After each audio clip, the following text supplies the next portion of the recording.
para naman sa ating fuel update. Ito, dagdag bawas na naman sa presyo ng produktong petrolyo ang ipinatupad ng mga kumpanya ng langis ngayong unang Martes ng Abril.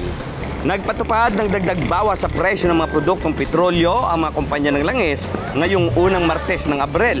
45 sentimos ang idinagdag sa kada litro ng gasolina, habang 60 sentimos naman ang tinapyas sa presyo ng diesel.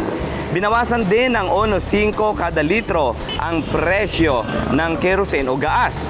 Samantala, may bawas presyo rin sa liquefied petroleum gas o LPG ngayong buwan ng Abril matapos na tumaas noong Marso.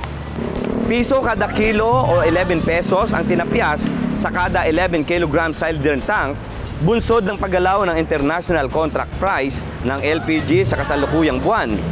Sa ngayon, ang presyo ng diesel dito sa Pumpline, Kalibangbangan, ang kanilang diesel ay nasa 54.10 bawat litro. Ang kanilang gasolina ay nasa 61.40 hanggang 61.90 bawat litro.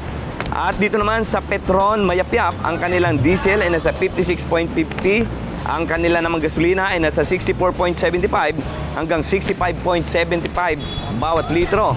At dito nga sa refuel sa Mayapyap, medyo mababa ang presyo ng gasolina dito at diesel. Ang kanilang diesel ay nasa 52.60, ang kanilang gasolina ay nasa 60.80 hanggang 61.30 bawat litro.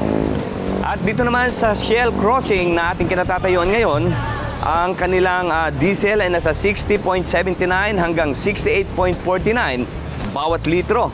Ang kanila namang gasolina ay nasa 67.95 hanggang 75.49 bawat litro.